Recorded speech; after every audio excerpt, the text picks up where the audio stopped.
I was playing Poppy Playtime when I discovered there was a separate multiplayer mode called Project Playtime. 6 players are on a team trying to build a giant toy, so they can escape while the 7th player plays as a monster trying to kill them. It was pretty fun, but it felt like barely anyone played it by the time I knew about it, as the servers were super dead.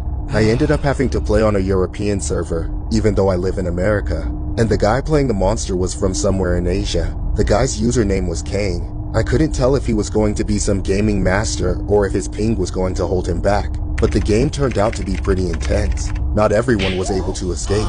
Everyone but me got killed by Kang, but at the last second, I managed to pull off a win, so I rubbed it in Kang's face, especially because he had been talking a bunch of shit before the game started. I more than succeeded in getting under his skin, because he started messaging me on Steam in all caps, saying I was a trash player and a horrible person, but I just replied with a smug, "I beat you."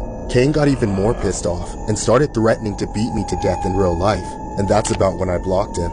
I didn't think for a second that anything was going to come of it. This was far from the first time I'd gotten death threats online, and I always just blocked them.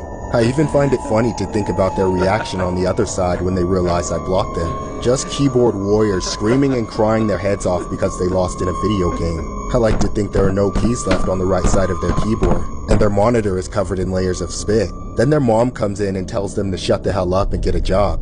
King was different though. A few minutes later, I got a message from a random Steam account.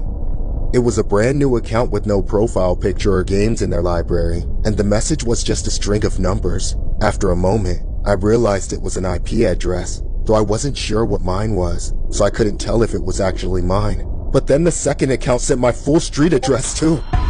This was coming right off the interaction with Kang, so I knew it was him. I blocked and reported the new account. Then I went back and reported his original account as well.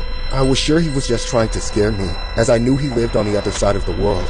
Finding out where I lived was one thing, but paying hundreds of dollars for a plane ticket was ridiculous. A few days went by, and I eventually forgot about it. I got pretty into Poppy Playtime, though I put together my own friends on Steam, so I didn't have to risk getting in a lobby with Kang again.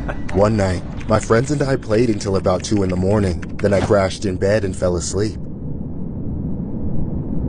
A while later, after maybe an hour, I woke up because I had to use the bathroom, and when I opened my eyes, I saw the silhouette of a person standing over me. At first, I thought I was just imagining it, but after I came out of my drowsiness, I realized there really was a person in my room. I screamed and jumped back, but I was cornered. Who the hell are you? You don't recognize me? No, I've never seen you in my life. Now get the hell out of my house before I call the cops! Dad!